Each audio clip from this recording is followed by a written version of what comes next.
केसी घर में बंसी बड़ में प्रेम से बोलो आवार बोलो जान से बोलो वृंदावन की केसी घर में बंसी बड़ में सबाई बोलो प्रेम से बोलो जान से बोलो वृंदावन की केसी घर में बंसी बड़ में प्रेम से बोलो सबाई बोलो जान से बोलो राधे राधे को नाम अनमोल बोलो राधे राधे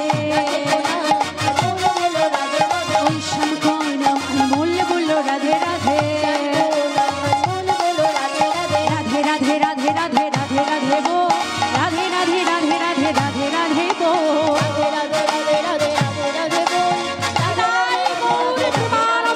हरि हरि हरि बोल हरि बोल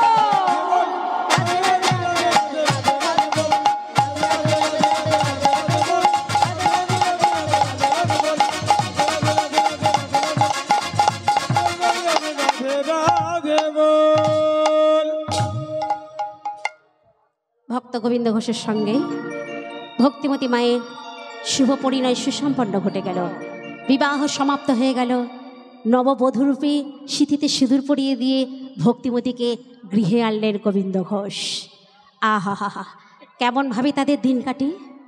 দিনের পর দিন রাতের পর রাত দেখা গেল ভক্ত গোবিন্দ ঘোষ যেটা ভগবান গৌর হরি বলেছিলেন যে যাই করো আর তাই করো সংসারী হও, হরি নাম যেন তুমি কোনোদিন ভুলে যেও না। তাই সে সবাইকে ডেকে ডেকে কৃষ্ণ নামে হরি নামে পাগল পাড়া হয়ে যায় গোবিন্দ ঘোষ। সংসারের দিকে তার মন নেই বাবা। ভগবান গৌর হরি বলেছিলেন যে হরি নামে কৃষ্ণ নামে তুমি মগ্ন হয়ে থাকবে। তোমার মনের যত ব্যথা বেদনা, তোমার যেটা পাওয়া, তোমার যেটা চাওয়া, ভগবান নিশ্চয়ই তোমার মনোবাসনা পূর্ণ করবেন। শুধু তুমি প্রাণ ভরে হরি নাম করে যাও।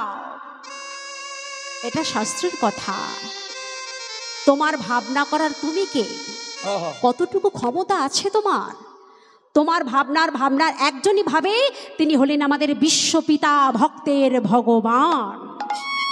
তিনি শুধু একজনকে নয়, সারা বিশ্বের ভাবনাটা তিনি নিয়ে বসে আছেন। কার কি ঘটনা ঘটাবেন তিনি সব লিখে রেখে দিয়েছেন। আমরা আমাদের জন্য কতটুকু ভাবতে পারি? তাই ভগবান গৌর হরি বলেছিলেন গোবিন্দ ঘোষ বিয়ে করবে, সংসারী হবে, কিন্তু হরি নাম তুমি ভুলবে না।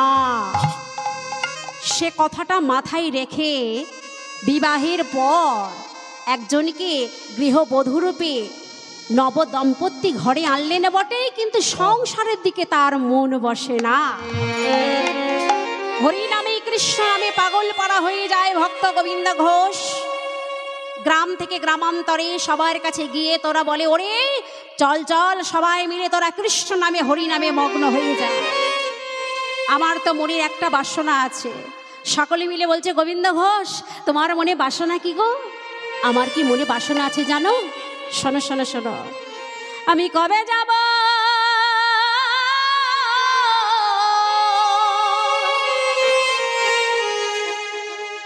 হে শাক ছেড়ে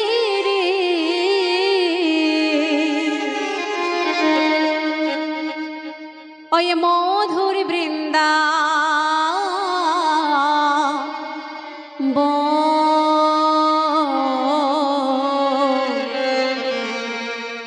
কৃষ্ণ নামে কাঁদবে কবে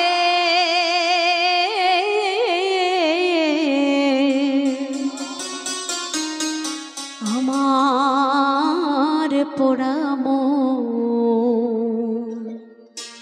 মনা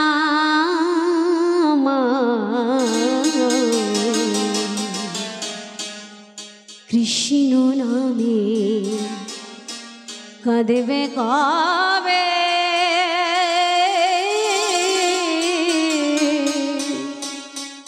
আমার পোড়া আমি কবে যাব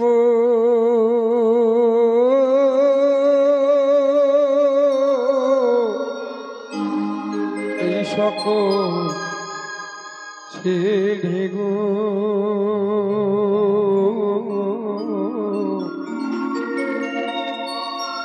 আমি যাব বৃন্দাবন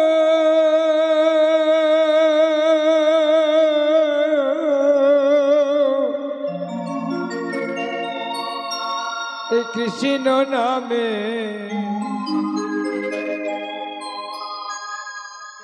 কাঁদিবে কবে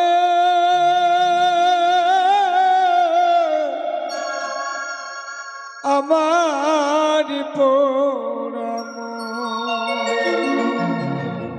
কবি আমি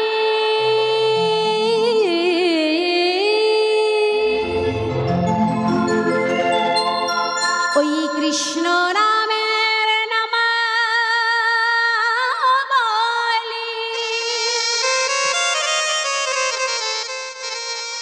আমি পরে কামে গা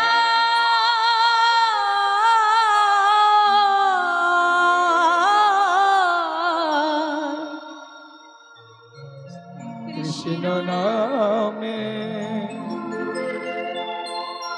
নম বলি আমি পড়িব কবি গা কবে আমি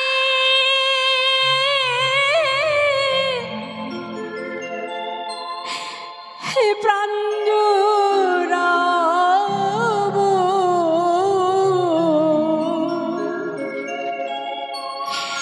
হয়ে গিয়ে মথুরা কৃষ্ণ নামে নম বলি আমি পড়ব কবে গা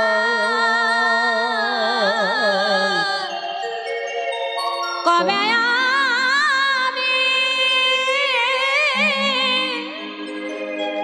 এই প্রাণ জুড়াব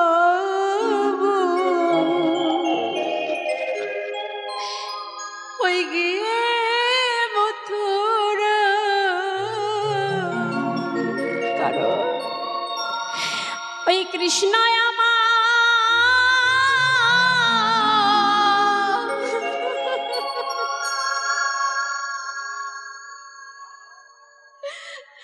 আমার জীবন মোর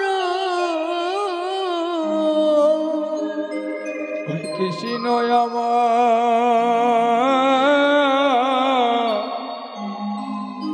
জীব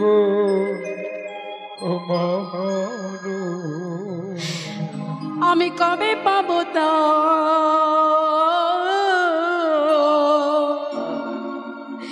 হরি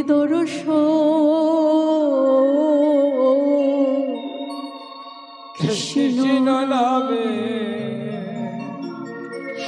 হরি হরি বল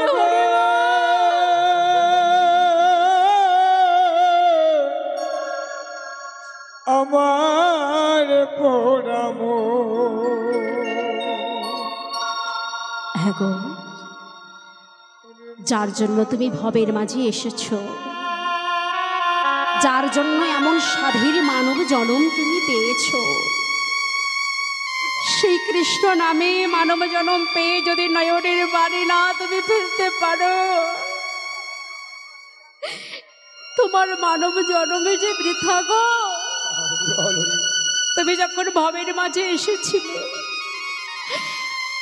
যাদেরকে আজকে তুমি আপন আপন বলে আঁকড়ে ধরে আছো, কাছে টেনে নিয়ে আছো, আসবার সময় তাদেরকে সঙ্গে নিয়ে তুমি এসেছিলে গো। আসলে এসেছো একা, যাবেও একা।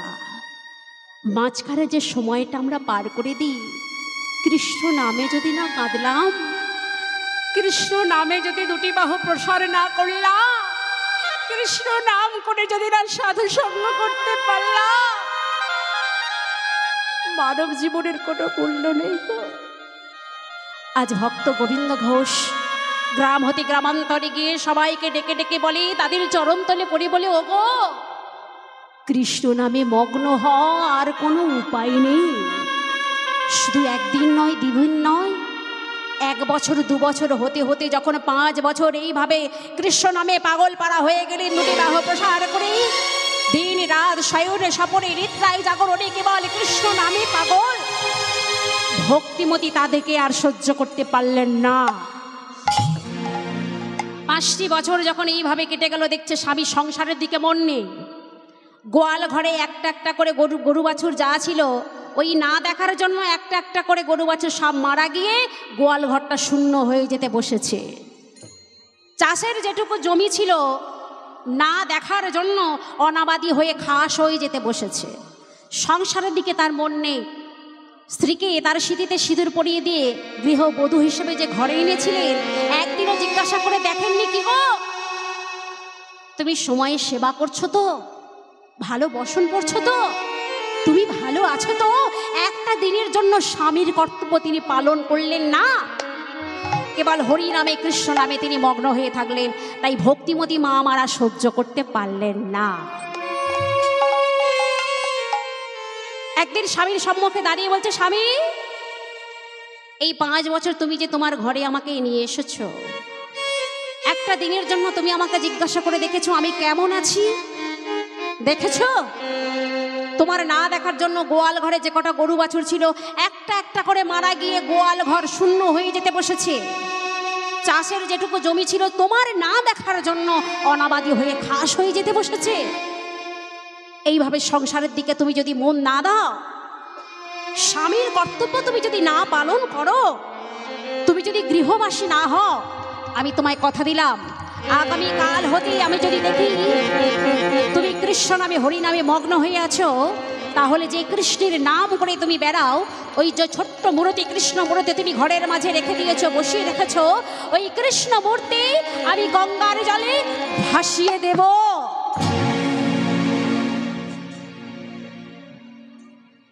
এমন কথা শ্রবণ করে গোবিন্দ ঘোষ চমকে উঠলেন।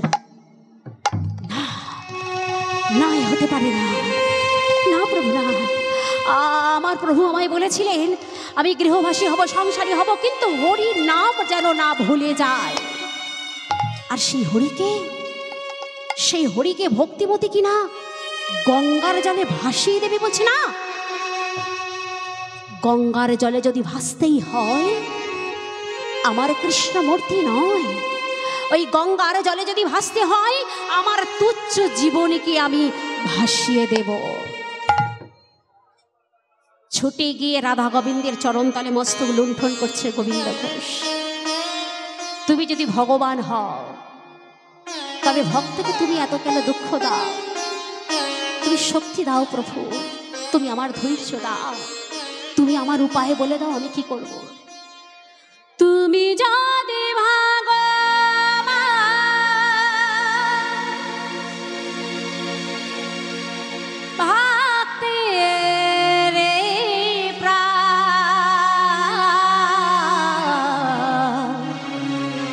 তবে কেন দুঃখ দাও প্রভু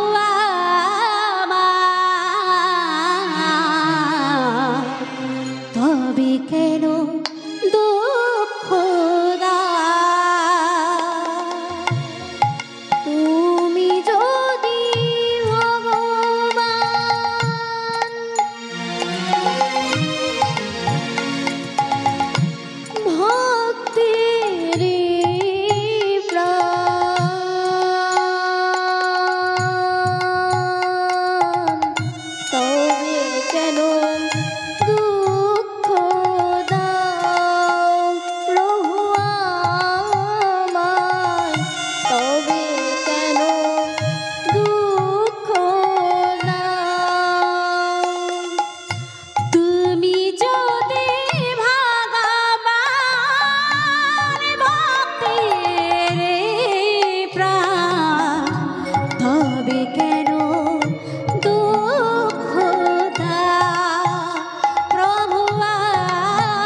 ভক্তমণ্ডলী, ভক্তিমতী মায়েরা, যে কোনো কাজ করি না কেন, যে পথে যাই না কেন, আগে যদি ভগবান কৃষ্ণকে স্মরণ করে সেই পথে যদি যাওয়া যায় বা সে কর্ম যদি করা হয়, তবে সেই যাওয়া বা কর্ম সার্থক হয়। কারণ শ্রীমদ্ ভাগবতে ভগবান শ্রীকৃষ্ণ নিজ মুখে বলেছেন, দৈবেহেশা গুণময়ী মম মায়া দুরত্যয়া মামেব প্রপদন্তে মায়ামেতং তরন্তি তে। মায়াকে জয় করা আমাদের পক্ষে, দুর্বল চেতাদের পক্ষে সম্ভব নয়। মায়ার মধ্যে আমরা যে আবদ্ধ হয়ে আছি, ছেলে আমার, বউ আমার, ঘর আমার, বাড়ি আমার, সব আমার আমার আমার করতে থাকি। একবারও আমরা ভেবে দেখলাম না আমার শব্দটি একদিন সরকারির খামার হয়ে যাবে, সে কথা ভেবে দেখি।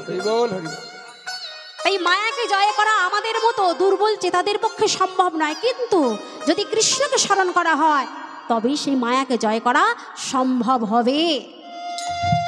ছোট্ট করে একটা কথা বলি। একজন ব্যক্তি গভীর জঙ্গলের মধ্যে তিনি বসবাস করেন। তার একটাই গাভী ছিল। কি করে, জঙ্গলের মাঝে যখন ছেড়ে যায় সারাদিন ঘাস খেয়ে খেয়ে সন্ধ্যাবেলায় সে বাড়ি ফিরে আসে। সেই গভীর জঙ্গলের মাঝে একটা বড় বাঘ ছিল। কেন? সেই বাঘটার লক্ষ্য ছিল ওই গাভীটার দিকে। বাঘটা মনে মনে ভাবতো, কোনোদিন যদি সুযোগ পাই তাহলে ওই গাভীটিকে মনের মতো যত্ন করে আমি সেবা করব। কিন্তু বাঘটা কোনোদিন সুযোগ আর পায় না। গাভীটা চারিদিকে ঘুরতে ঘুরতে ঘুরতে ঘুরতে দেখা গেল, যখন একটা দিকে লক্ষ্য পড়েছে একটা জলাশয়ের দিকে, সে জলাশয়ে কোনো জল নেই, জলটা শুকনো হয়ে গেছে, তবে সেই জলাশয়ের মধ্যে কচি কচি সুন্দর ঘাস হয়ে আছে।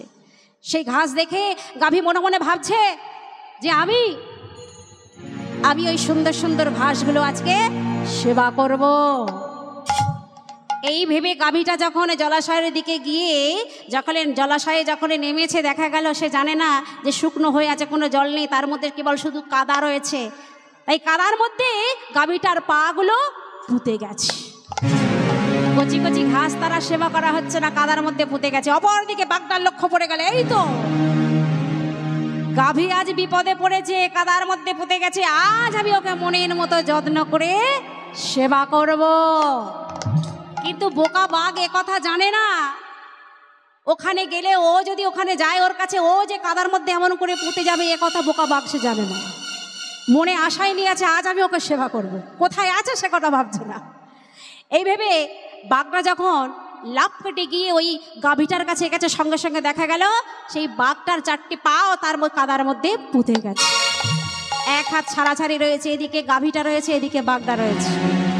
তখন বাঘটা গাভীটাকে বলছে, ওরে গাভী, মনে আমার বড় আশা ছিল যে আমি তোর মাংস সেবা করব। এখন যা পরিস্থিতি বুঝতে পারছি, তোর মাংস তো আমার আর খাওয়া হলো না, অন্তত তোর গলাটা একটু বাড়িয়ে দে, রক্ত চুষে অন্তত একটু খায়, দুধের স্বাদ একটু ঘোলে মিঠে যা, মাংস তো খাওয়া হবে না বুঝতে পারছি, গলাটা একটু বাড়িয়ে দে। তাই এ কথা যখনই শুনেছে গাভীটা এবার মৃদু হেসে হেসে বলছে, আমার মাংস তুমি খাবে? গাভী বলে, ওরে বা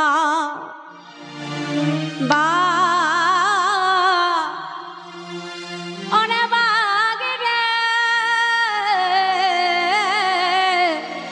আরে গাভী বললে, ওরে বা, ওরে তোরে বৃথাই তোর দাবি,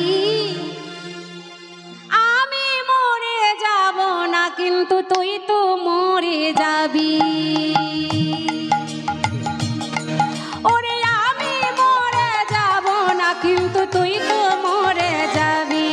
ওরে আমি মরে যাব না কিন্তু তুই মরে যাবি। আর গাভী বলে, ওরে বা বৃথাই তোর দাবি, আমি মরে যাব না কিন্তু তুই তো মরে যাবি। আর গাভী বলে, ওরে বাঘ তুই তো কেমন বাঘি, ওরে আমি মরে যাব না কিন্তু তুই মরে যাবি।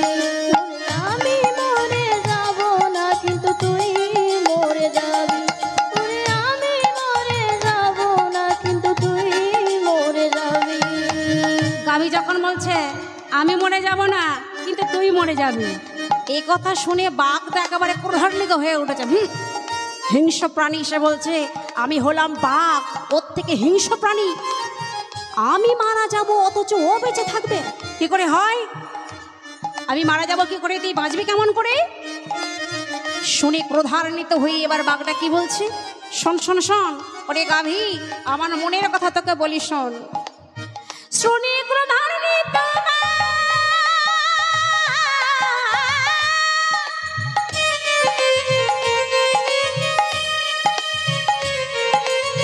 শুনে গাভীর উক্তি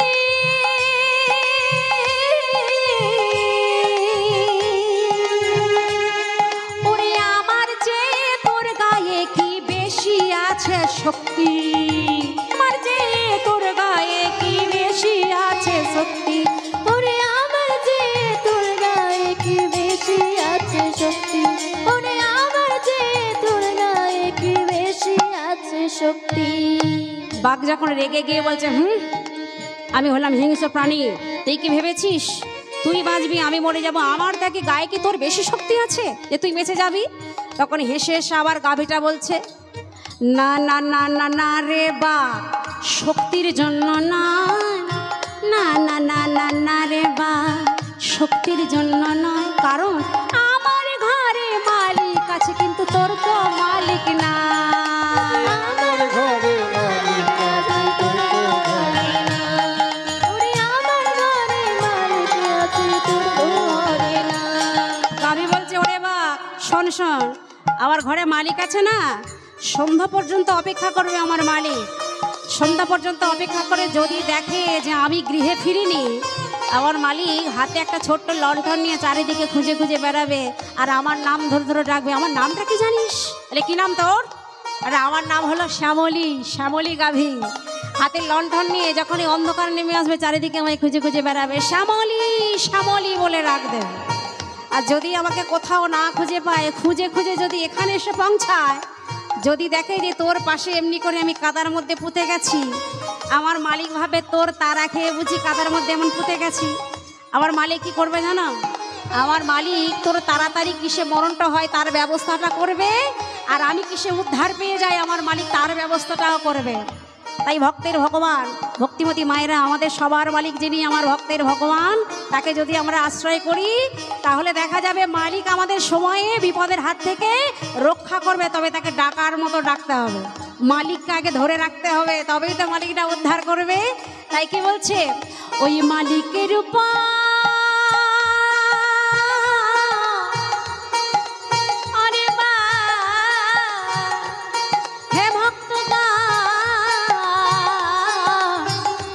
তোমরা আশ্রয় করো, ওই মালিকের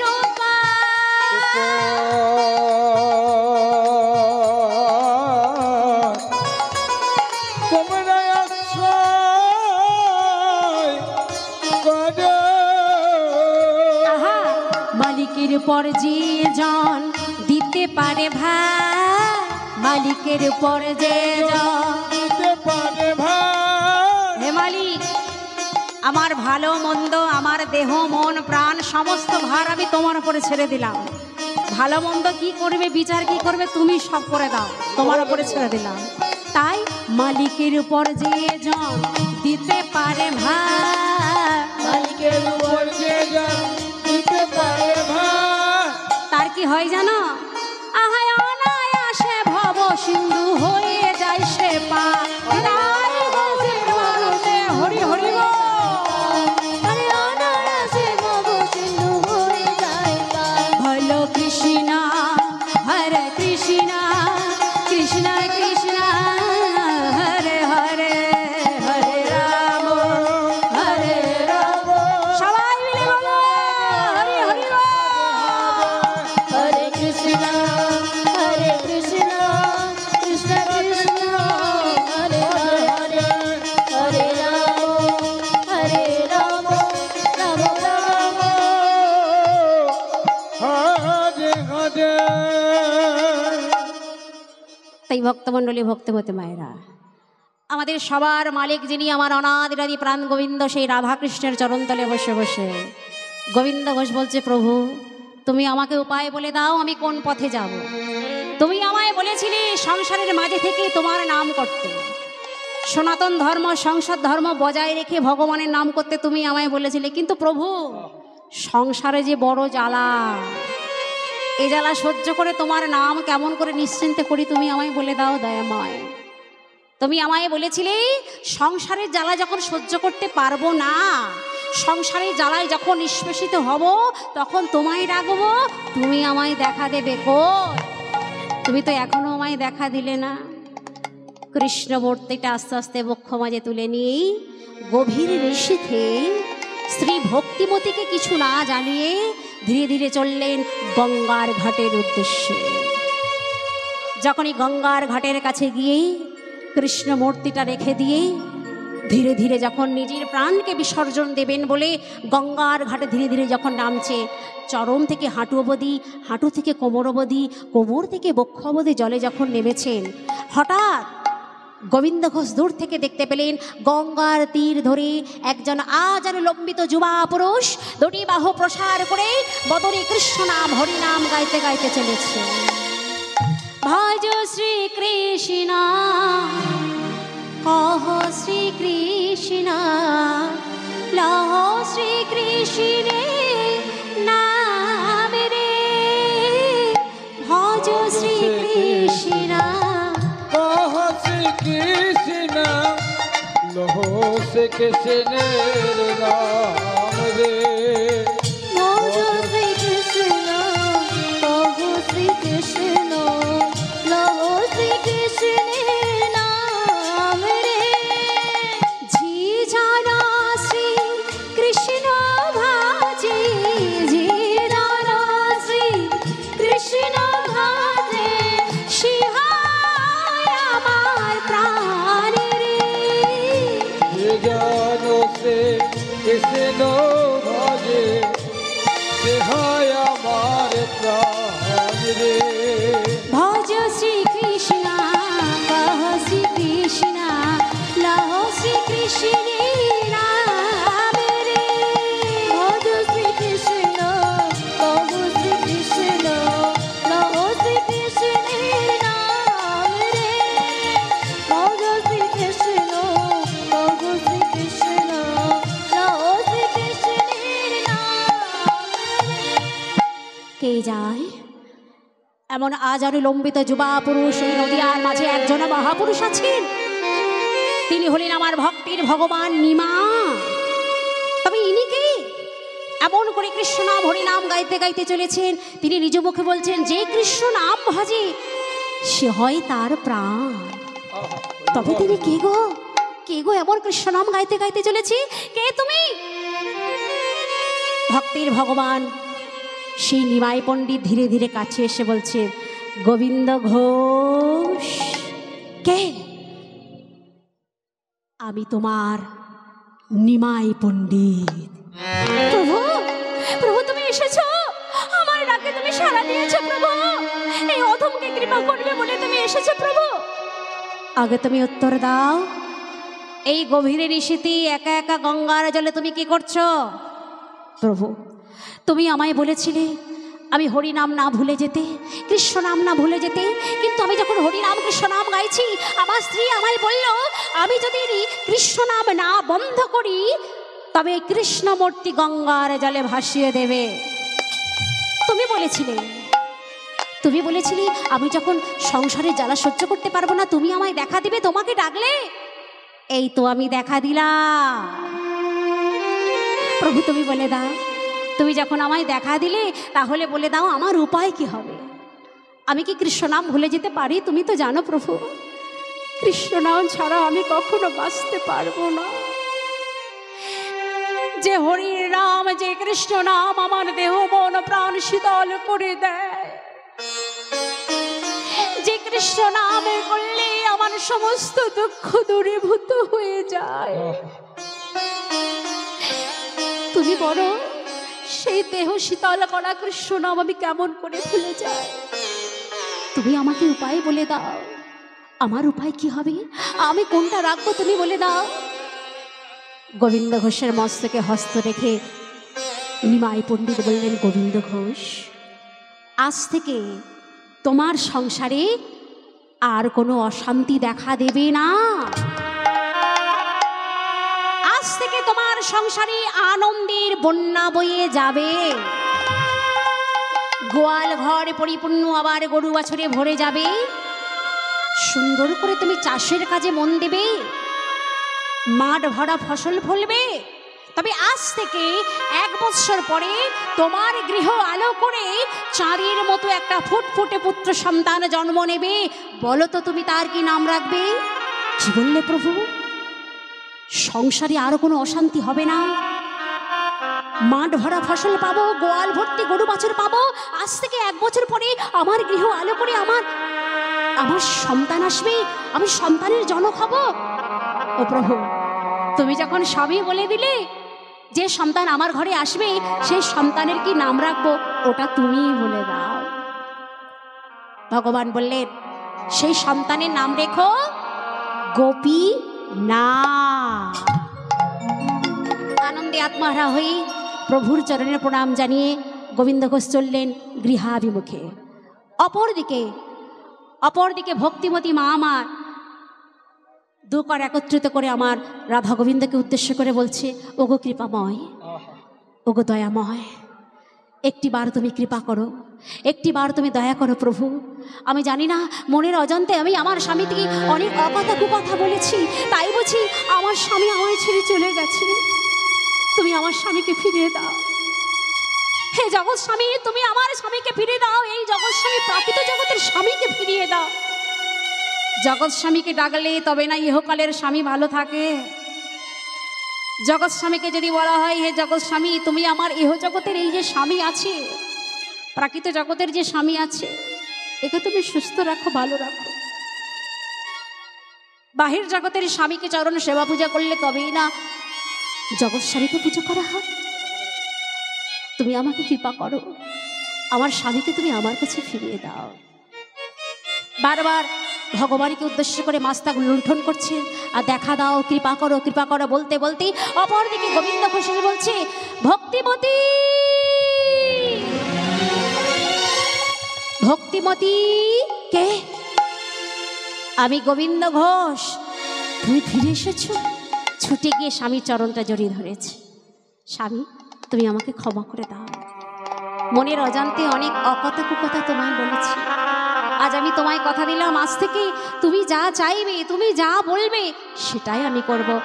শুধু তুমি আমায় ছেড়ে চলে যেও না গো। এই জগতে তুমি ছাড়া তো আমার আর কেউ নেই, আমায় ছেড়ে তুমি চলে যেও না। আমি কথা দিলাম, তুমি যা বলবে, দরকার হয় তোমার সঙ্গে আমিও কৃষ্ণ নামে পাগল পাড়া হয়ে যাব। তুমি যদি হরিকে ডাকো, আমিও তোমার সঙ্গে হরিকে ডাকবো। তুমি যে কৃষ্ণকে ডাকো, আমি তোমার সঙ্গে কৃষ্ণকে ডাকবো। শুধু তুমি আমায় ছেড়ে চলে যেও না। গোবিন্দ ঘোষ স্ত্রীর বদনে এমন কথা শ্রবণ করে মনে বড় আনন্দ পেলেন। এই তো, এটাই আমি চেয়েছিলাম। আমি যে পথে চলেছি, আমার সহধর্মিনীও যদি আমার এই পথে চলে তবে আমার স্বার্থ। আমার সহধর্মিনীকে নিয়ে আমি গর্বিত না, সে আমার সঙ্গে কৃষ্ণ নাম হরি নাম করতে চায়। তাই সহধর্মিনীকে বাহুবন্ধনে আবদ্ধ করলেন। ভগবানের কথা অনুযায়ী তার সংসারে আনন্দের বন্যা বয়ে যেতে লাগলো। দেখতে দেখতে গোবিন্দ ঘোষ সংসারের কাজে মগ্ন হলেন। দেখতে দেখতে যখন 1 বছরে পরিপূর্ণ হতে চলেছি, সংসারের কাজে, মাঠের কাজে যখন ব্যস্ত হয়ে আছে, দেখা গেল একজন সে সবক দিচ্ছেন, গোবিন্দ ঘোষ, এই মাত্র দেখে এলাম তোমার গৃহ আলো করে চাঁদের মতো একটা ফুটফুটে পুত্র সন্তান জন্ম নিয়েছে। মাঠ ভরা সোনার ফসল নিয়ে যখন চাষের কাজে ব্যস্ত হয়ে আছেন গোবিন্দ ঘোষ, হঠাৎ সংবাদ পেলেন তার গৃহ আলো করে একটা চাঁদের মতো ফুটফুটে সন্তান জন্ম নিয়েছে। আনন্দে আত্মহারা হয়ে ছুটতে ছুটতে চলেছে গোবিন্দ ঘোষ। গৃহাভিমুখে প্রত্যাবর্তন করলেন।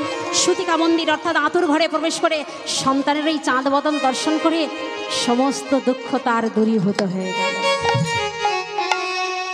প্রভুর কথা অনুযায়ী, প্রভুর আদেশ অনুযায়ী সন্তানের নাম রাখলেন গোপীনাথ। মাতা ভক্তিমতী ছোট্ট গোপীনাথকে নিয়ে সুন্দর করে ঘুম পাড়াচ্ছেন, দোলনা দিয়ে ঘুম পাড়াচ্ছেন। আয় আয়। আকাশ ঘুমায়, বাতাস ঘুমায়, আর ঘুমায় আমার ছোট্ট গোপীনাথ। এই মা ভক্তিমতী কি করছেন? ছোট্ট গোপীনাথকে আজকে ঘুম পাড়াচ্ছেন। আকাশ ঘুমা, বাতাস ঘুমা, ঘুমায় রাতে তারা,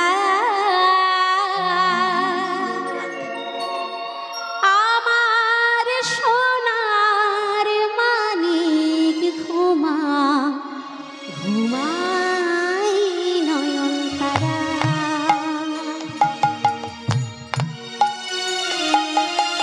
আকাশ ঘুমায়,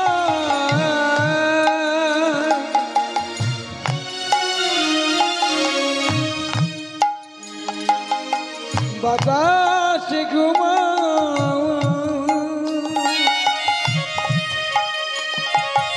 ঘুমায় রাতে তারা, আমার সোনার মানিক ঘুমায়, ঘুমায় পাগলে পারা।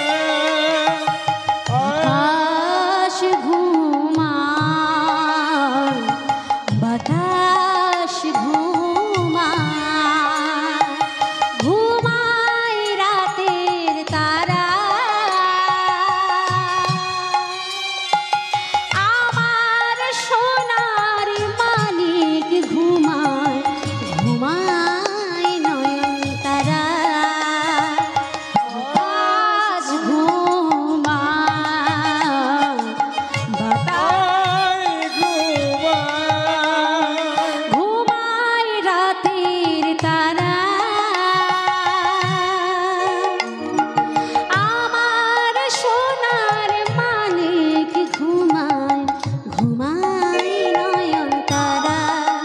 আই আই আই ঘুমায়, আই আই আই ঘুমায়, আই আই আই ঘুমায়, আই আই আই ঘুমায়, আই আই আই ঘুমায়, আই আই আই ঘুমায়, আই আই আই ঘুমায়, আই আই আই ঘুমায়। ঘুম নেমেছে চাঁদের চোখে, এলো ঘুমের রানী, দোলনা দিয়ে ঘুম পাড়াবো আমার জাদুমণি। ঘুম নেমেছে সোনার চোখে, এলো ঘুমের রানী, দোলনা দিয়ে ঘুম পাড়াবো আমার জাদুমণি। আই আই আই ঘুমায়, আই আই আই ঘুমায়, আই আই আই ঘুমায়, আই আই আই ঘুমায়, আই আই আই ঘুমায়, আই আই আই ঘুমায়, আই আই আই বিনাই গৌর প্রেমানন্দে হরি হরি হরি বল হরি বল। আই আই আই ঘুমায়, আই আই আই ঘুমায়, আই আই আই ঘুমায়, আই আই আই।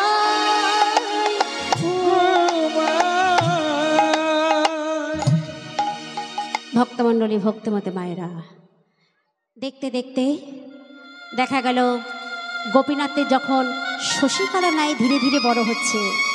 1 বছর যখন বয়স হয়েছে তার, আধো আধো কণ্ঠে পাপা পাপা বলে ডাকছে। যখন দেখা গেল ছোট্ট গোপীনাথ আধো আধো কণ্ঠে পাপা পাপা বলে ডাকছি, আর গোবিন্দ ঘোষের কণ্ঠ জড়িয়ে ধরে তার শুষ্ক বদনে চুম্বন এঁকে দিচ্ছে, ধীরে ধীরে গোবিন্দ ঘোষ সন্তানের ভালোবাসা পেয়ে তাকে স্নেহে ভরিয়ে দিয়ে, ভালোবাসা ভরিয়ে দিয়ে ধীরে ধীরে দেখা গেল হরি নামের কথা তিনি ভুলতে বসেছেন। দিয়ে ধন বুঝি মা কেড়ে নিতে কতক্ষণ, ভক্তির ভগবান আমার ভক্তকে সব কিছু ভরিয়ে দেবে।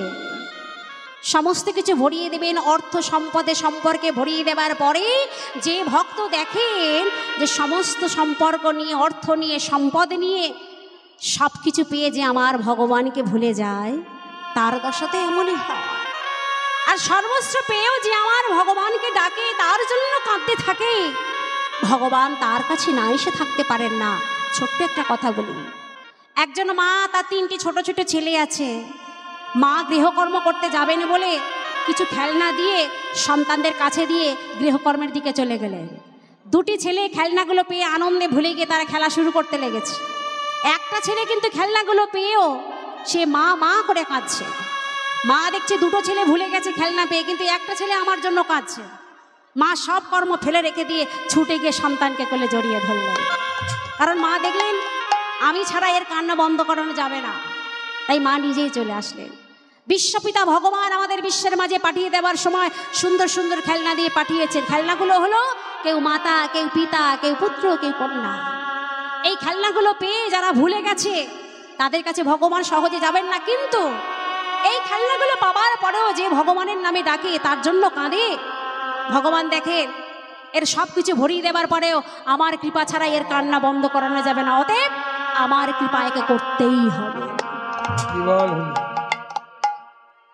তাই ছোট্ট গোপীনাথ যখন বাবা বাবা বলে ডাকে, তার বাবা ডাক শ্রবণ করে আনন্দে আত্মহারা হয়ে গেলেন গোবিন্দ ঘোষ। দেখতে দেখতে গোপীনাথের যখন 5 বছর বয়স হয়, এবার আর আধো আধো কণ্ঠে পাপা বলছে না, পরিষ্কার বাবা বাবা বলে ডাকছে। বাবা বাবা বলে বাবার কাছে ছুটে এসে গলাটা জড়িয়ে ধরি, বাবা শুষ্ক বদনে চুম্বন এঁকে দেয়, মাকে মা বলে ডাকে। আহা হা, পৃথিবীতে 2টি ভাষা, যে ভাষা দুটো শুনলে আর কিছু শুনতে লাগে না, সমস্ত কিছু ক্ষমা করে দেওয়া যায়। সে ভাষা হলো কি? একটা হলো বাবা, একটা হলো মা। এই বাবা মা ডাকে যে এত মধুর আছে, সন্তান যত অপরাধ করুক না কেন, একবার বাবা বলে ডাকলে, মা বলে ডাকলে সন্তানের সব অপরাধ ক্ষমা হয়ে যায়। তাই 5 বছরের গোপীনাথ যখন বাবা বাবা বলে ডাকছে, গোবিন্দ ঘোষের মনে মনে সাজ জেগেছে, আমার গোপীনাথকে একবার নৃত্য করতে বলবো। কারণ গোপীনাথ যখন আমার সম্মুখে নাচবে, আমার মনে হবে সেই যশোদার দুলাল বুঝি আমার সম্মুখে নাচছে। আমার গোপীনাথের মধ্যে আমি যশোদার দুলালকে দেখতে পাবো, কৃষ্ণকে দেখতে পাবো। আমার গোপীনাথ তো তেমনই লাগে। গোপীনাথ বাবা, আমার সম্মুখে একবার সুন্দর করে নৃত্য করে দেখাতো বাবা। সন্তানকে ডেকে বলছে, ও আমার নাজিরে জাদুমণি, ও আমার নাজিরে জাদুমণি, ও আমার নাজিরে জাদুমণি, ও আমার নাজিরে জাদুমণি, আরে নাচিলে খাইতে দেব তোর ক্ষীর সরনানি, নাচিলে খাইতে দেব ক্ষীর সরনানি, ওরে নাচিলে খাইতে দেব ক্ষীর সরনানি, নাচিলে খাইতে দেব ক্ষীর সরনানি, বলি ও আমার নাচো কালো সোনা, ও আমার নাচরে কালো সোনা, ও আমার নাচো কালো সোনা, আমার নাচরে কালো সোনা, নাচিলে খাইতে দেব ক্ষীর সর ছানা। সুন্দর করে একবার নাচতো বাবা দেখি। মাথায় পাকড়ি মেরে দিয়েছেন যশোদার দুলালের মতো, আর হাতে তুলে দিয়েছে একটা বাঁশি। বলে বাবা একবার নাচতো দেখি, কারণ মনে মনে ভাববি কৃষ্ণ বুঝি আমার সম্মুখে নৃত্য করছে। তাই সুন্দর করে সাজিয়ে দেবার পরে আজকে গোপীনাথ কি করছে, সবার সম্মুখে, পিতার সম্মুখে সুন্দর করে নৃত্য আরম্ভ করেছে। বাজা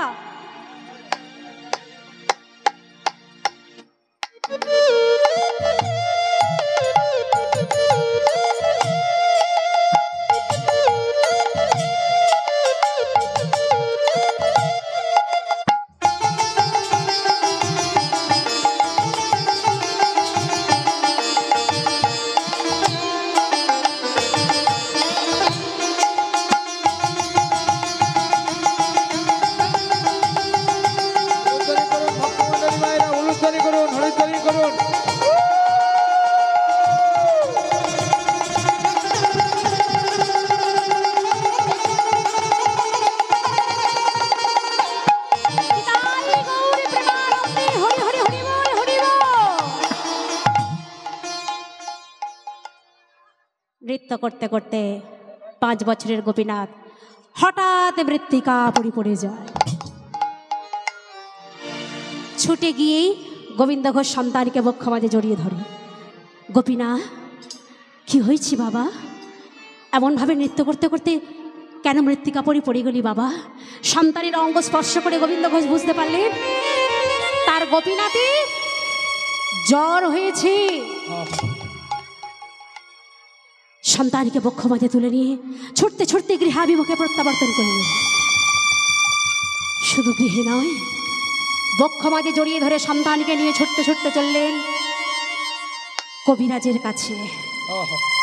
একটা কবিরাজ নয়, দুটো কবিরাজ নয়, দেখতে দেখতে অগ্রদ্বীপের মাঝে, নবদ্বীপের মাঝে যত কবিরাজ বৈদ্য হেকিম ছিল একে একে সবার কাছে দেখালেন গোবিন্দ ঘোষ। দেখতে দেখতে 3 মাস কেটে গেল, গোপীনাথের জ্বর আর ভালো হচ্ছে না। জ্বর ভালো হয়ে যাও তো দূরের কথা, ধীরে ধীরে গোপীনাথের জ্বর আরো বেড়েই চলেছে।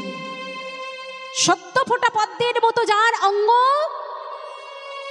আজকে শুষ্ক হয়ে গেছে, শুকনো হয়ে গেছে। গভীর বনমাছি গভীর রাত্রে সন্তানকে বক্ষ মাঝে জড়িয়ে ধরে গোবিন্দ ঘোষ চিন্তা করছি, আর কোথায় নিয়ে যেতে বাকি আছে আমার গোপীনাথকে? আর কোথায় নিয়ে গেলে আমার গোপীনাথের জ্বর ভালো হয়ে যাবে? সন্তানকে বক্ষ মাঝে জড়িয়ে ধরে আকাশ বাতাস চিন্তা করছেন কোথায় নিয়ে যেতে হবে আমার গোপীনাথকে। সঙ্গে সঙ্গে সেই মুহূর্তে ছোট্ট গোপীনাথ বাবার কণ্ঠ জড়িয়ে ধরে বলছে, বাবা, বাবা, আমার মনে হয় আমি আর বাঁচব না। না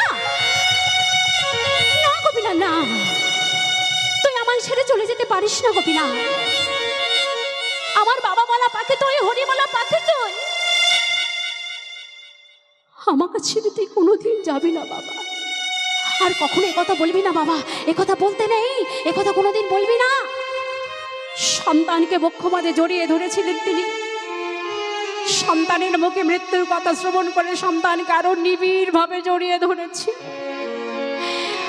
আমার গোপীনাথকে আমি কিছুতেই ছেড়ে যেতে দেব না। চিন্তা করতে করতে দেখা গেল রাত্রে যখন শেষ হয়ে এসেছে, ব্রাহ্ম মুহূর্তে অর্থাৎ ভোরবেলায় গোবিন্দ ঘোষ সন্তানের অঙ্গ স্পর্শ করে দেখলেন গোপীনাথের অঙ্গ শীতল হয়ে গেছে, গোপীনাথের অঙ্গ ঠান্ডা হয়ে গেছে।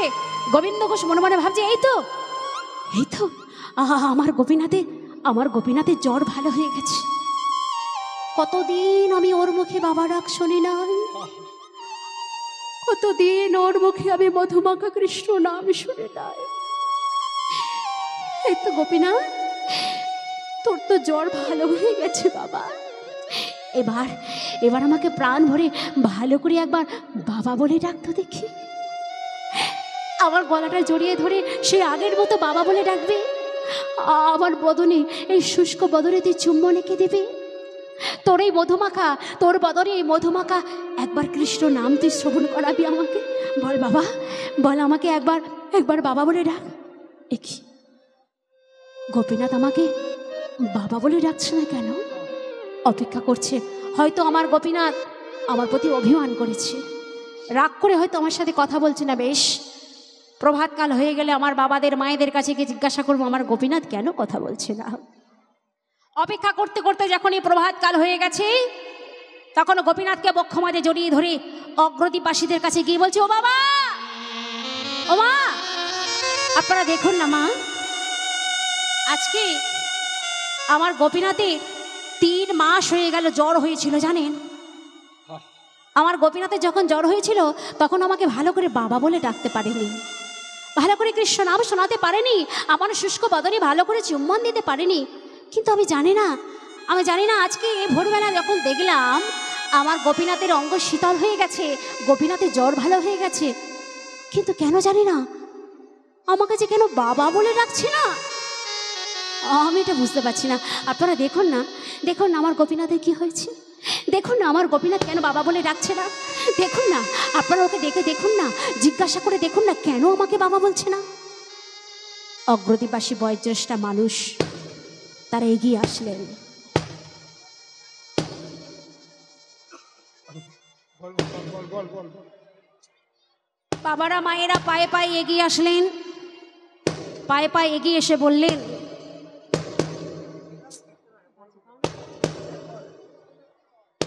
বয়োজ্যেষ্ঠ মানুষগুলো পায়ে পায়ে এগিয়ে এসে বললেন, বাবা গোবিন্দ ঘোষ,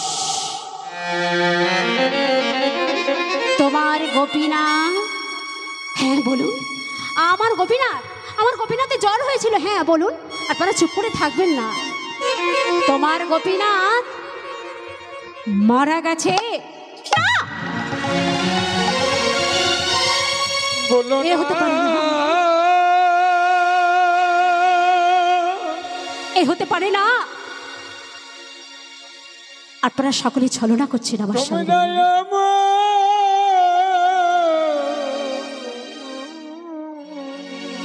আপনারা সকলে আমার সঙ্গে প্রতারণা করছে। আমার গোপীনাথ কখনো মারা যেতে পারে না। আমার গোপীনাথ কখনো আমায় ছেড়ে চলে যেতে পারে না। আমার একমাত্র নয়নের মনে, আমার একমাত্র আধার ঘরের প্রদীপ, আমার একমাত্র শিব ঘরের শুনতে, আমার একমাত্র অন্ধের জ্যোষ্ঠী, ওরে গোপীনাথ,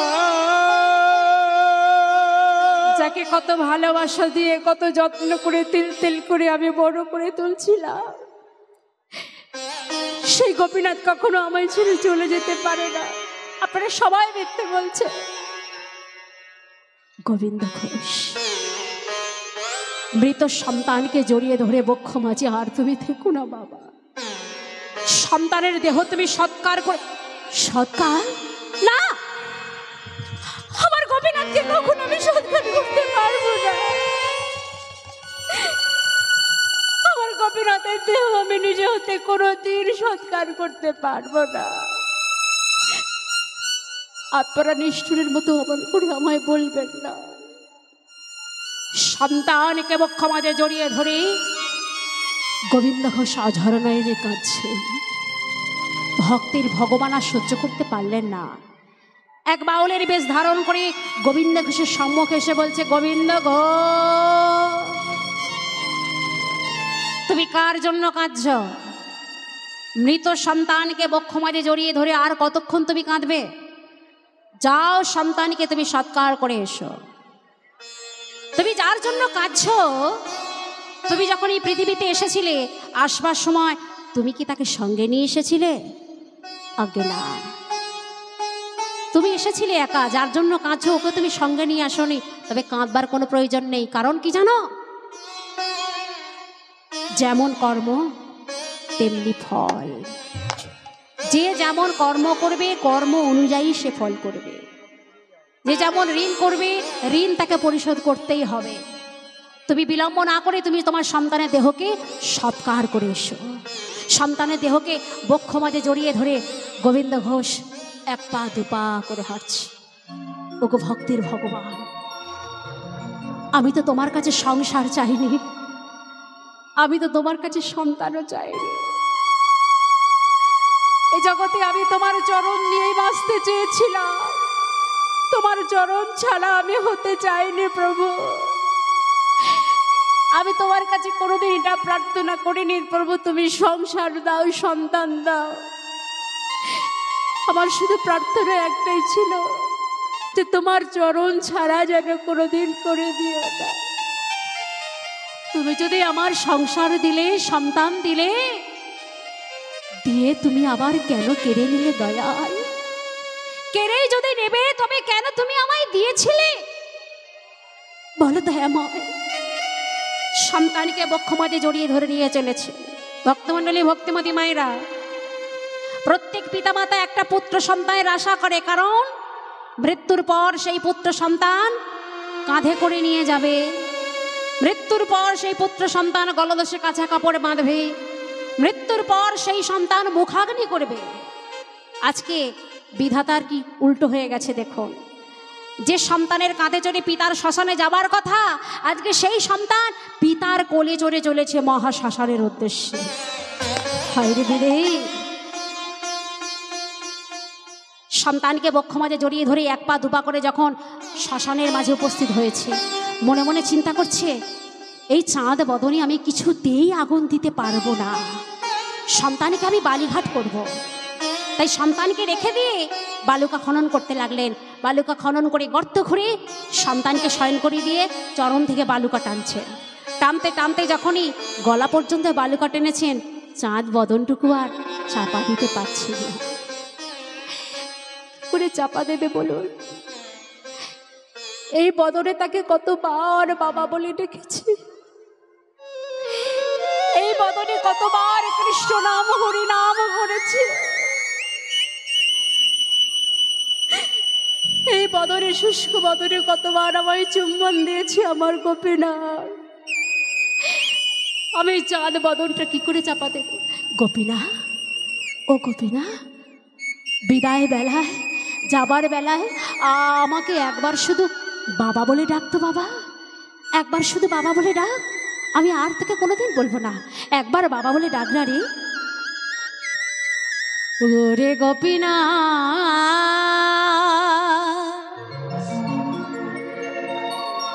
ওরে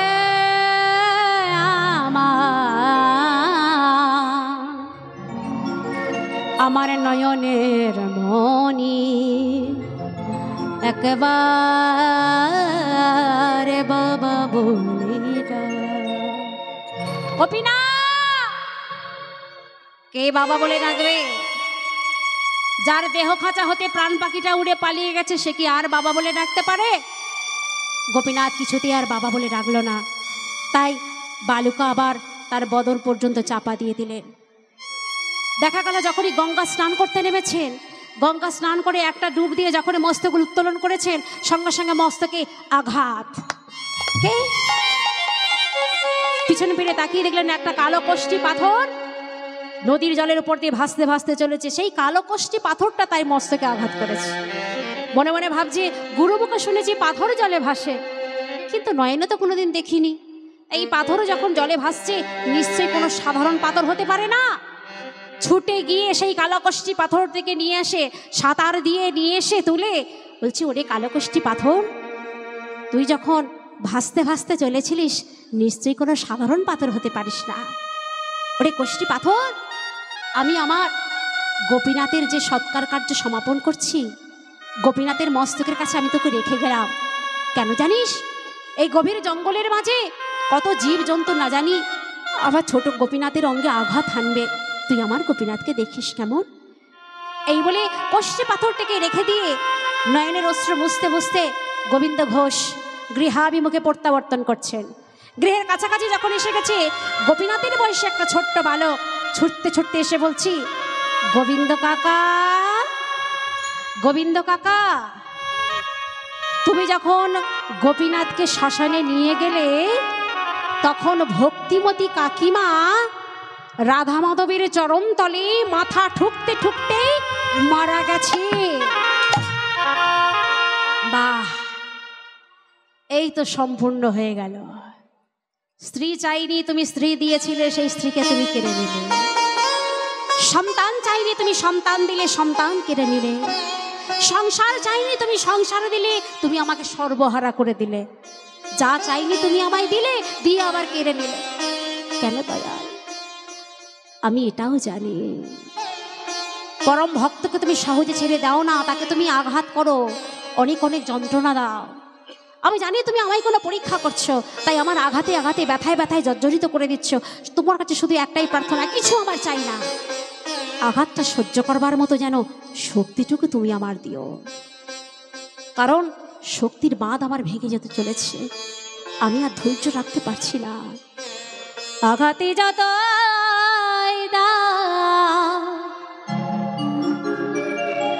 শক্তি দিও গো সহিবারে, গো কৃপাময়,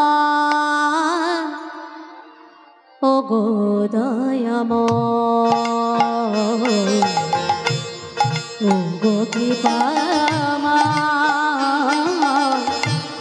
ও গো দয়াময়। আঘাত যত শক্তি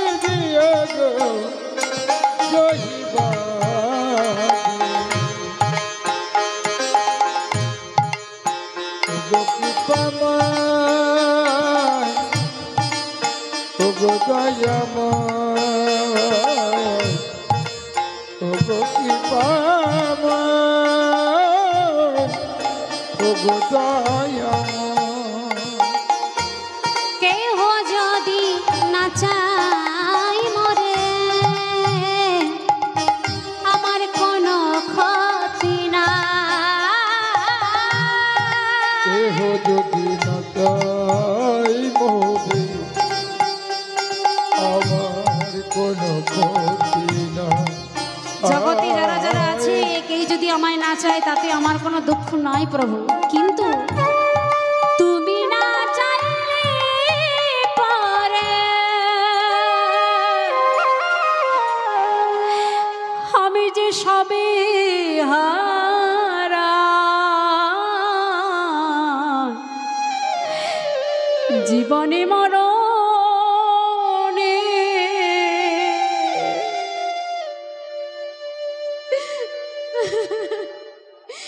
তুমি সাথে হয়ে থেকো প্রভু গো।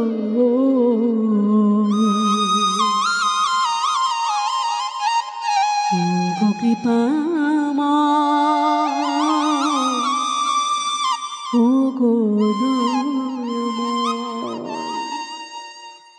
কাঁদতে কাঁদতে গোবিন্দ ঘোষ গৃহমধ্যে উপস্থিত হলেন। আহার নেই, নিদ্রা নেই, সারানিশি জাগরণ করে চিন্তা করছেন ভক্তিমতীর কথা, গোপীনাথের কথা। হঠাৎ চিন্তা করতে করতে ভোরবেলায় যখন একটু ঘুমিয়ে পড়েছেন, হঠাৎ স্বপ্নের মাঝে দেখতে পেলেন কে যেন গোবিন্দ ঘোষকে বলছেন, গোবিন্দ ঘোষ, গোবিন্দ ঘোষ, কালো কষ্টি পাথরটিকে তুমি অমন করে বন্দি করে রেখে আসলে কেন? ওই পাথরের যে অনেক কাজ আছে। কে তুমি? কে তুমি? আগে তুমি উত্তর না।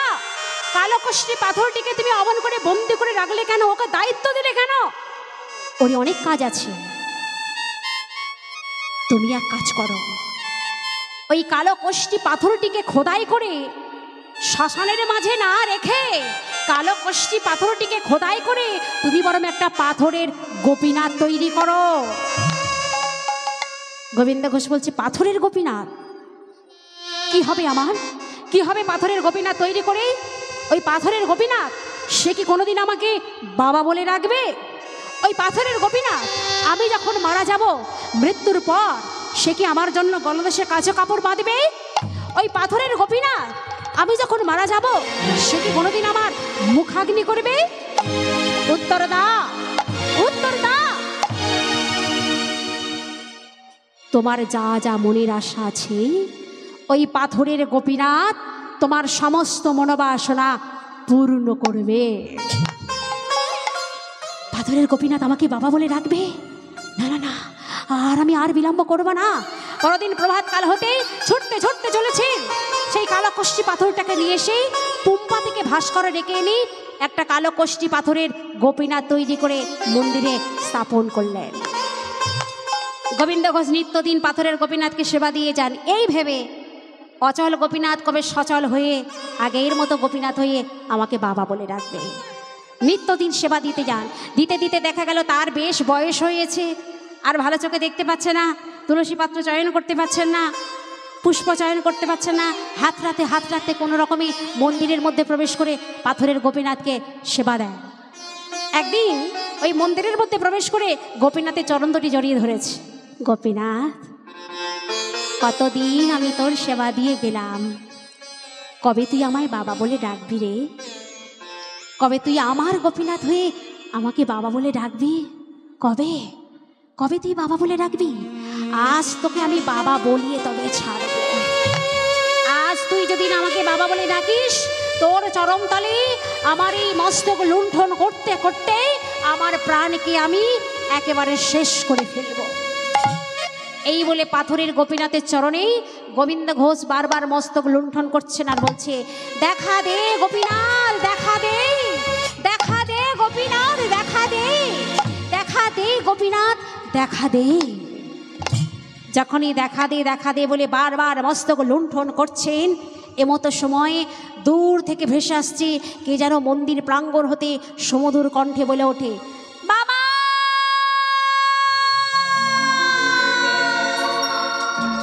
বাবা। কে কে আমাকে বাবা বলে ডাকে? আমি গোপীনাথ বাবা। গোপীনাথ? গোপীনাথ, আমি তো চোখে দেখতে পাচ্ছি না গোপীনাথ। সত্যি তুই আমার গোপীনাথ এসেছিস? কই আমার শাবক, আমি তো দেখতে পাচ্ছি না। দেখা না বাবা আমার এই চক্ষুটা, আমার দিব্য দৃষ্টি দান কর যাতে আমি তোকে দেখতে পাই। বেশ, কিছুক্ষণের জন্য আমি তোমাকে দিব্য দৃষ্টি দান করলাম। সঙ্গে সঙ্গে গোবিন্দ ঘোষ সম্মুখে দেখতে পেলেন পূর্বের সেই 5 বছরের গোপীনাথ তার সম্মুখে দাঁড়িয়ে আছে। এই তো আমার গোপীনাথ, এই তো আমার সম্মুখে দাঁড়িয়ে আছে, এই তো আমায় বাবা বলে রাখছি। এই এই গোপীনাথ, এই আমাকে বাবা বলে রেখেছিস, একবার নাচ না রে বাবা, একবার নৃত্য করে দেখা না সেই আমার গোপীনাথের মতো। ও আমার নাচরে জাদু মনি, ও আমার নাচরে জাদু মনি, ও আমার নাচরে জাদু মনি, ও আমার নাচরে জাদু মনি, নাচিলে খাইতে দেব কৃষ্ণে ননি, নাচলে খাইতে দেব কৃষ্ণের ননি, ওরে নাচিলে খাইতে দেব কৃষ্ণে ননি, ওরে নাচলে খাইতে দেব কৃষ্ণের ননি, ও আমার নাচরে জাদু মনি, ও আমার নাচরে জাদু মনি, ও আমার নাচরে জাদু মনি।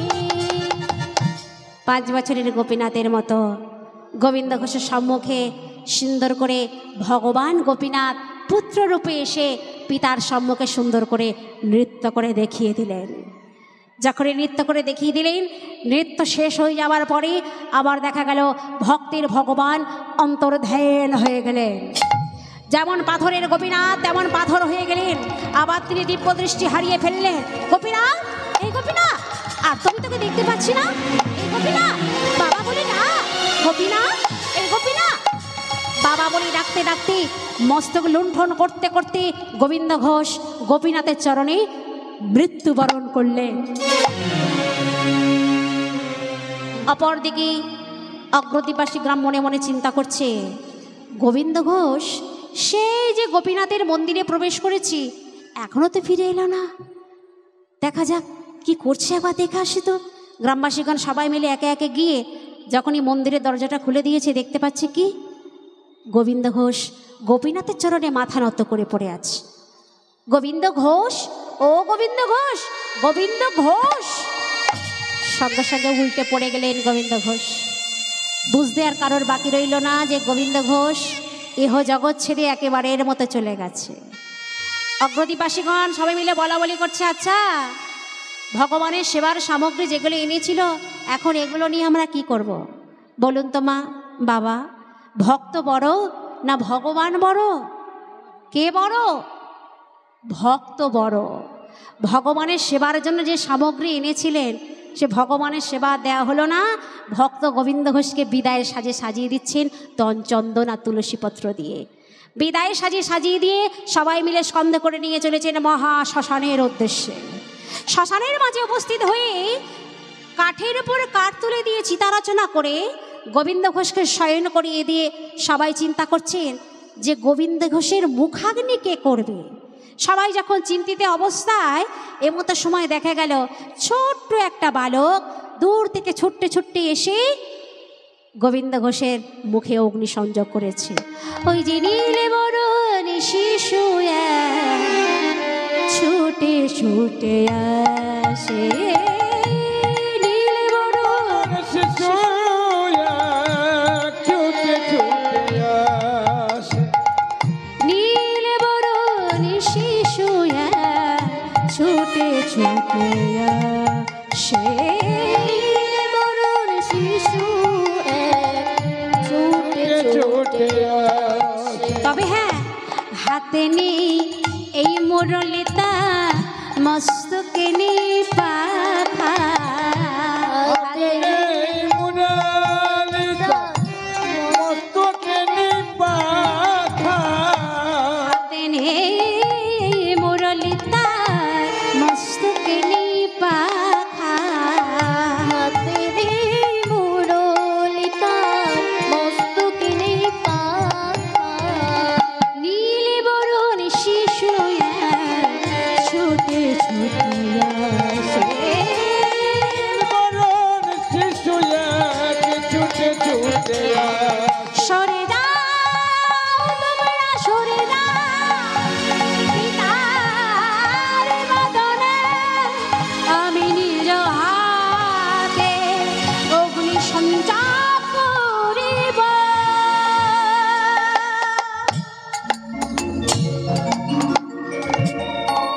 সবাইকে সরিয়ে দিয়ে সেই নীলবরণ শিশুটি এসে মৃত গোবিন্দ ঘোষের বদনে অগ্নিসংযোগ করেছে। চিতা দাও দাও করে যখন জ্বলছে, কারোর আর লক্ষ্য হলো না বালকটি গেল কোথায়। সে বালক অদৃশ্য হয়ে গেল। গোবিন্দ ঘোষের দেহটা সৎকার কার্য সমাপন করে সবাই যখন গৃহাভিমুখে প্রত্যাবর্তন করছেন, সবাই মিলে বলা বলি করছে যে গোপীনাথের মন্দিরে গোপীনাথকে সেবা দিতেন গোবিন্দ ঘোষ, কিন্তু আজকে গোবিন্দ ঘোষ চলে গেলেন। কিন্তু এবার গোপীনাথের মন্দির তো সুন্দর থাকতে পারে না, শূন্য কোনোদিন রাখা যাবে না। তা গোপীনাথকে কে সেবা দেবে? এ বলে আমি দেব, ও বলে আমি দেব, সে বলে আমি দেব। কিন্তু এইভাবে তো সমাপ্ত হবে না, কে কোন দিন দেবে সেটা তো বোঝা যাবে না। আজ হলো প্রথম দিন, তাই আজকে আমরা সবাই মিলে গোপীনাথের মন্দিরে গিয়ে গোপীনাথকে সেবা দেব। এই বলে সবাই মিলে আনন্দে আত্মহারা হয়ে কেহ নাচছেন, কেহ গাইছেন, কেহ শঙ্করধ্বনি করছেন, কেহ উলধ্বনি দিচ্ছেন। সবাই মিলে চলেছেন গোপীনাথকে সেবা দেবেন বলে। আনন্দে কেহ নাচে, কেহ গায়, কেহ বলে হরি। কেহ নাচে কেহ গায় কেহ বলে হরি। কেহ নাচে কেহ গায়, কেহ বলে হরি। আবার কেহ নাচে কেহ গায় কেহ বলে হরি। কেহ অগ্রদীপের ধুলায় পড়ে যায় গড়াগড়ি। কেহ আনন্দতে ধুলায় পড়ে যায় গড়াগড়ি।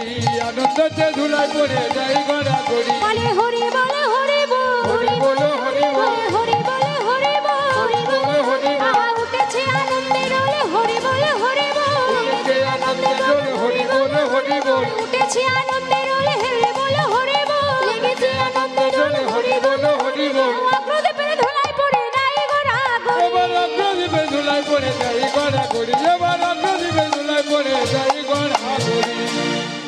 সবাই যখন আনন্দে নাচতে নাচতে গাইতে গাইতে চলেছেন, যখন এই মন্দিরের দরজাটা খুলে দিয়েছেন, সবাই সে মূর্তি দর্শন করে অবাক হয়ে গেলে, এ কি, আমরা কাকে সেবা দিতে এলাম? যে গোপীনাথকে আজ আমরা সেবা দিতে এলাম, সেই গোপীনাথ গলদেশে কাঁচা কাপড় অবস্থায় দাঁড়িয়ে আছে। সে তো অসহজ অবস্থায় দাঁড়িয়ে আছে, তাকে কেমন করে সেবা দেব? সেবা তো তাহলে দেওয়াই যাবে না, গলদেশে কাঁচা কাপড় করে দাঁড়িয়ে আছেন। এর কি ভাব আমরা বুঝতে পারছি না, কেউ বুঝতে পারলো না। সবাই যে যার গৃহাভিমুখে প্রত্যাবর্তন করলেন। সেই দিন গভীর রাতে ভগবান গোপীনাথ সবাইকে স্বপ্নের মধ্যে জানিয়ে দিয়ে বললেন, ওরে অগ্রদীপবাসী, আমার গলদেশে কাঁচা কাপড় দেখে তোরা চিন্তায় পড়েছিস।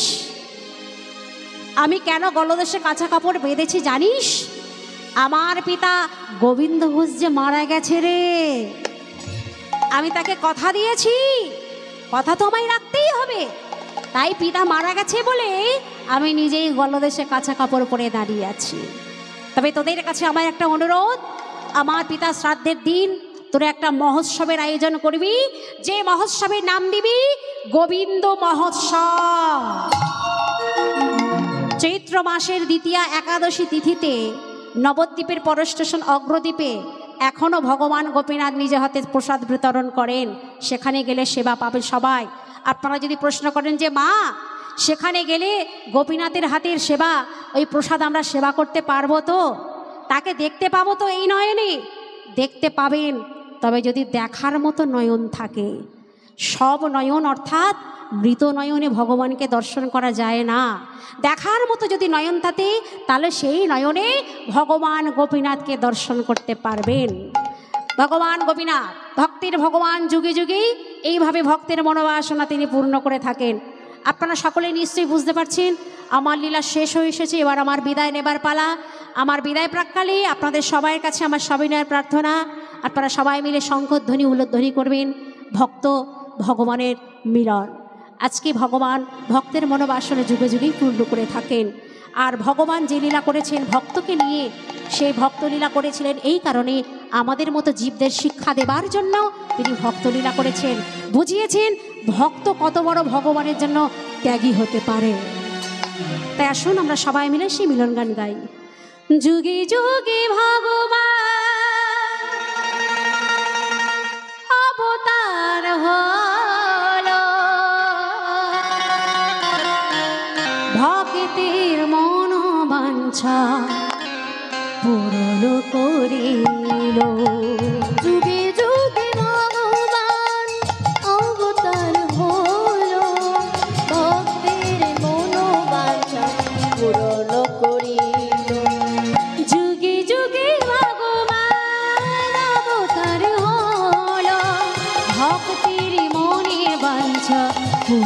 করিল। যুগে যুগে ভগবান অবতার হলো, ভক্ত মানবাঞ্ছা পূজন করিল। এইখানে রলিল আমার লীলার মাধুরী, ভক্তগণ সবাই মিলে বলুন হরি হরি। আরে রহিল আমার লীলার মাধুরী, ভক্তগণ সবাই মিলে বলো হরি হরি।